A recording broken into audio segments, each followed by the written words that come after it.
Hey guys, Chronicoverride here. Welcome to my Redstone Tutorial series.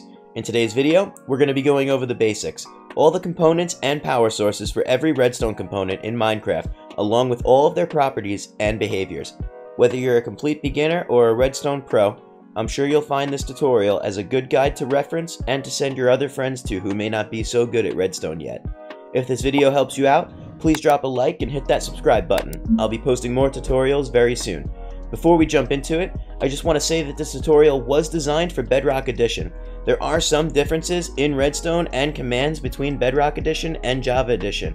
If you're on Java Edition and experience any trouble while following this tutorial, feel free to hop into the Discord channel or into my Twitch chat. I stream weekly on Wednesdays and will definitely be able to help you out.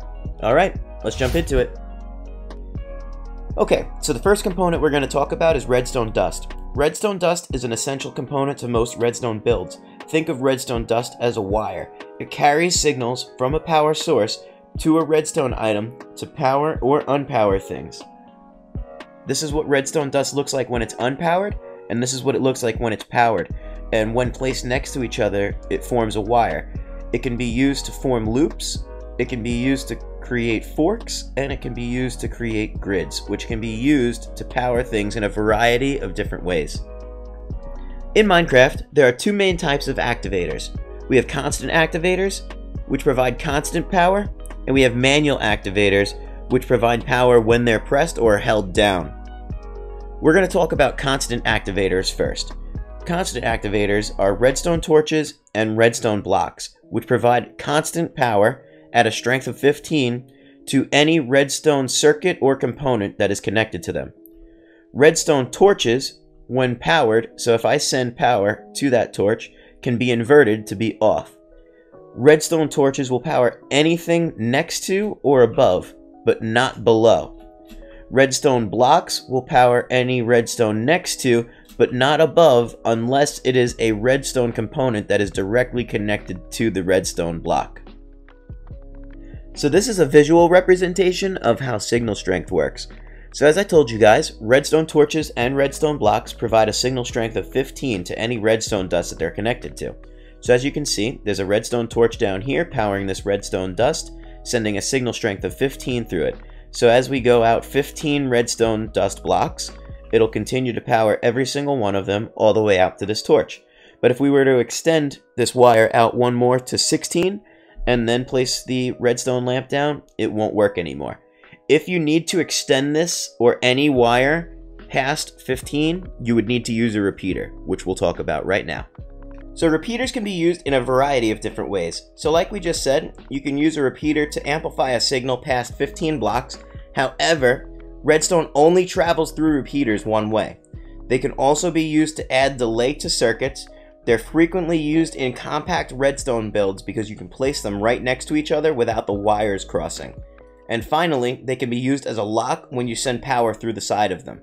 So some examples, we have this redstone torch sending a signal strength of 15 through this circuit here. And you have this gold block, which represents block number 16. And as you can see, it is not powered. If we replace the dust with a repeater, it'll take the signal from the rear and repeat it out the front another 15 blocks. And you can repeat that process as many times as necessary. Example 2 shows how it only allows redstone to travel through it one way. So as you can see, this repeater is set up with the proper orientation, and the redstone torch is sending a signal through and powering the lamp. Whereas on this side, the repeater is backwards and the redstone torch is unable to send power to the lamp.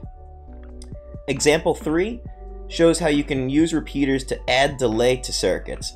So by default, repeaters have 1 tick of delay, and as you interact with them, you can continue to add delay. So this is 2 ticks, 3 ticks, and 4 ticks.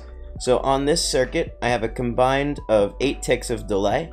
So when you flip the lever, it's delayed getting to the redstone lamp, and vice versa. When you unpower it, it's delayed unpowering it as well. And example 4 shows that when you power a repeater, whether it be from a constant or a manual activator, it will lock the repeater and prevent signal from the rear from being repeated out the front. This example here, this circuit, is everything that you just learned about repeaters combined. So you can place them butt to butt, you can add delay to circuits. So I added delay incrementally, 1 tick every lamp it goes up, and it is locked by this lever right here. So if we unlock it, it allows the signal to travel through, and it'll power all of the lamps incrementally. Alrighty guys, so we explained constant activators and repeaters, so now we need to go ahead and explain manual activators. So we have a bunch of different options, starting with the lever, and we have buttons, different types, pressure plates, different types, tripwire, and trap chest. So I'm going to explain each of these one by one. So the first manual activator that we're going to talk about are levers. So levers will power anything that is next to the lever, and also redstone dust or contraptions that are below the lever. Levers can be placed on any face of the block, and they provide constant power when they are turned on, and when you flip them off, they just turn off.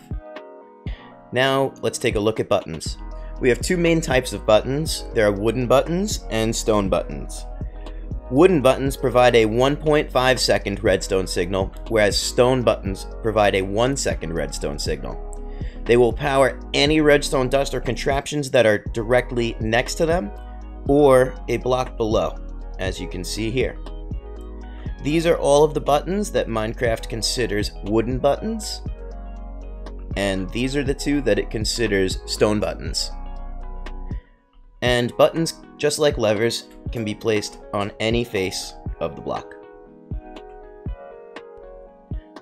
Okay, now we get into pressure plates. So we have a few different types. We have a wooden pressure plate, a stone pressure plate, lightweight, and a heavyweight pressure plate. Wooden and stone provide a 1 second redstone signal unless constantly held down, and the lightweight and heavyweight pressure plates provide a 1/2 second redstone signal unless constantly held down. So if we walk onto the lightweight and the stone at the same time and come off, you'll see that the lightweight light will turn off before the stone light, and that's because this is only providing a 1/2 second, whereas this is providing a full second. These are all of the pressure plates that Minecraft considers wooden pressure plates, and they can be activated by players, animals, monsters, boats, minecarts, or dropped items. And by dropped items, guys, I just mean physically dropping an item onto the pressure plate, and that activates it.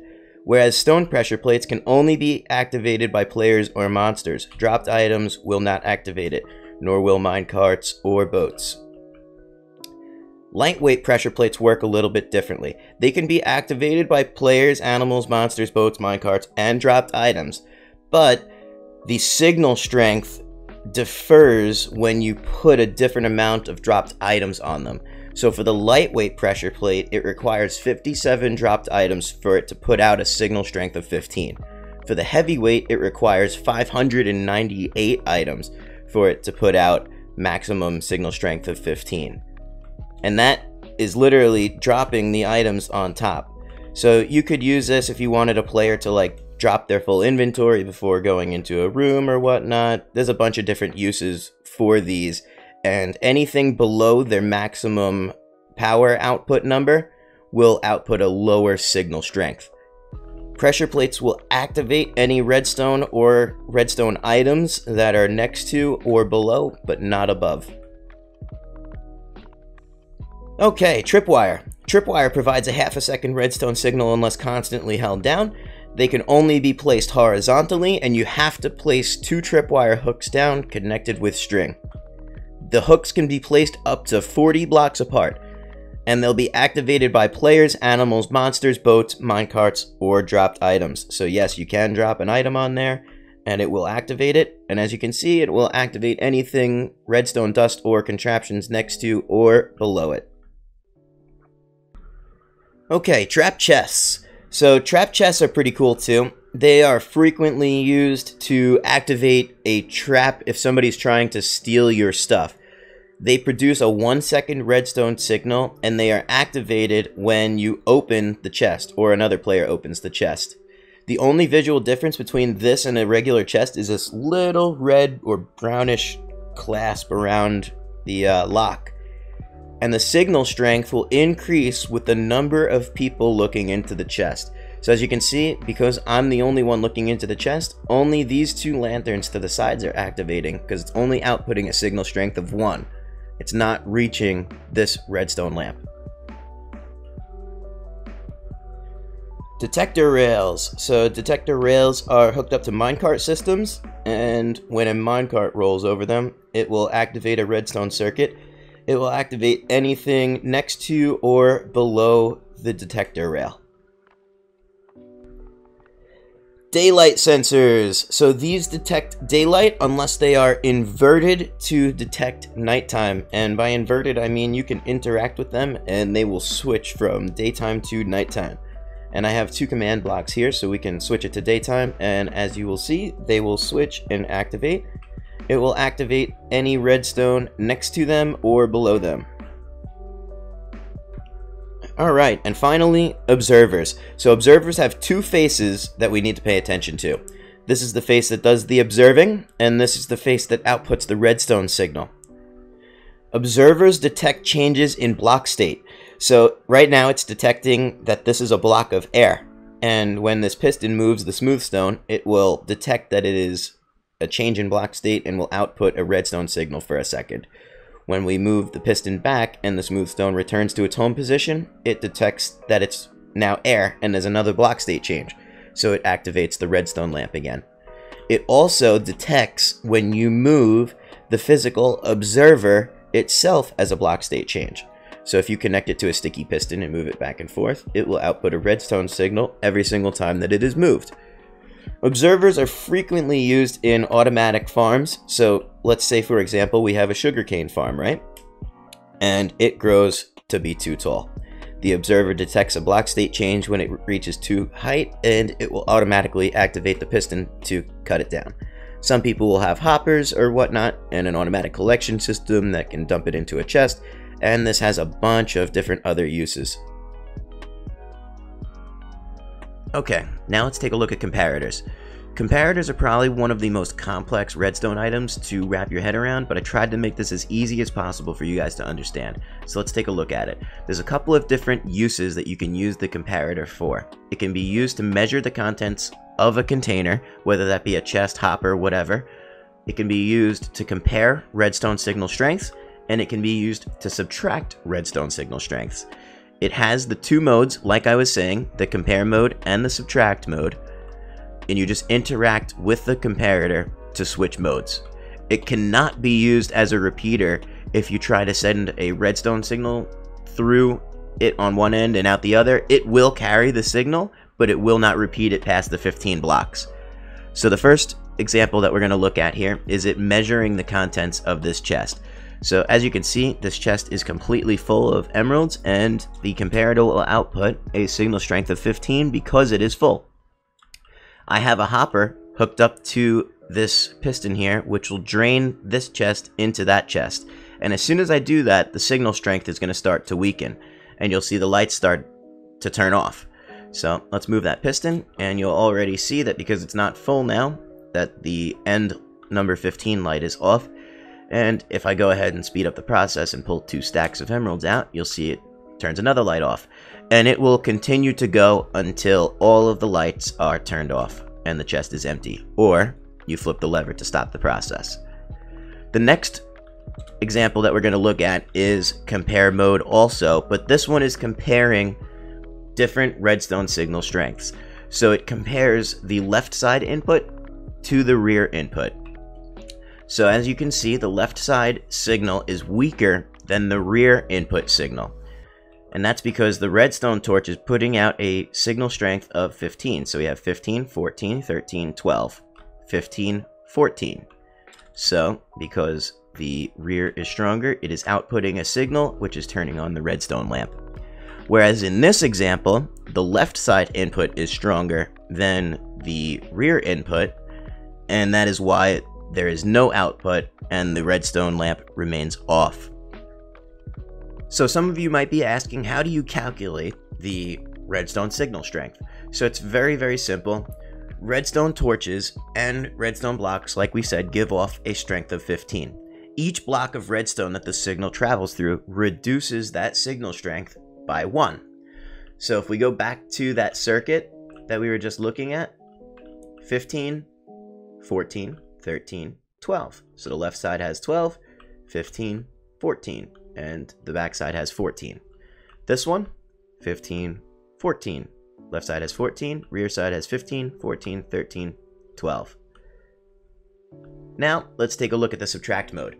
So as you can see, I interacted with the comparator and the back torch is now lit so that it puts us into subtract mode.